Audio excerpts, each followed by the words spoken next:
গোপালগঞ্জে জাতীয় নাগরিক পার্টি বা এনসিপির সমাবেশ মঞ্চে হামলা চালিয়েছেন স্থানীয় আওয়ামী লীগ ও নিষিদ্ধ সংগঠন ছাত্রলীগের স্থানীয় নেতাকর্মীরা। তারা মঞ্চে থাকা সাউন্ড বক্স, মাইক ও চেয়ার ভাঙচুর করেন এবং উপস্থিত এনসিপির নেতাকর্মীদের উপর হামলা চালান। বুধবার দুপুর 1:35 দিকে গোপালগঞ্জ শহরের পৌর পার্ক এলাকায় এ ঘটনা ঘটে। গোপালগঞ্জ সদর থানার ভারপ্রাপ্ত কর্মকর্তা মীর মোহাম্মদ সাজিদুর রহমান বিষয়টি নিশ্চিত করেছেন।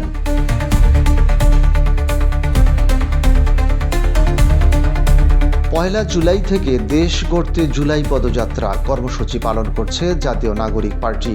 এর মধ্যে দেশের বেশ কয়েকটি জেলায় এই কর্মসূচি পালন করেছে দলটি। মাসব্যাপী এই কর্মসূচির অংশ হিসেবে আজ গোপালগঞ্জে পদযাত্রা করছে দলটি।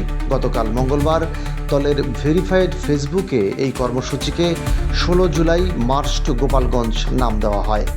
এই কর্মসূচি ঘিরে গোপালগঞ্জ সদরে আজ সকালে পুলিশের একটি গাড়িতে আগুন দেওয়া হয়েছে। হামলা করা হয়েছে সদর উপজেলা নির্বাহী কর্মকর্তার গাড়িতেও। সকালে সদর উপজেলার উলপুর এলাকায় পুলিশের গাড়িতে আগুন দেওয়া হয় বলে জানিয়েছেন সদর থানার ভারপ্রাপ্ত কর্মকর্তা মীর মোহাম্মদ সাজিদুর রহমান। তিনি বলেন, জাতীয় নাগরিক পার্টির জুলাই পদযাত্রার অংশ হিসেবে আজ গোপালগঞ্জ শহরের পৌর পার্কে পদযাত্রা ও পথসভার কথা রয়েছে।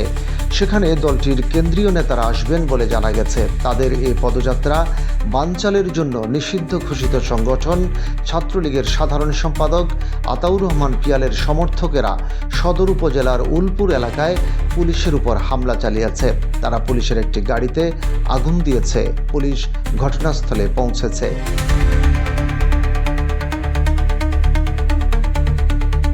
এদিকে কাছাকাছি সময়ে সদর উপজেলার গান্দিয়াসুর এলাকায় ঘোনাপাড়া টেকেরহাট আঞ্চলিক সড়কে উপজেলা নির্বাহী কর্মকর্তার গাড়িবহরেও হামলা চালানো হয়।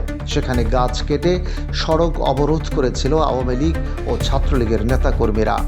সে সময় তাদের সঙ্গে কথা বলতে গেলে ইউএনওর উপর হামলা চালানো হয়।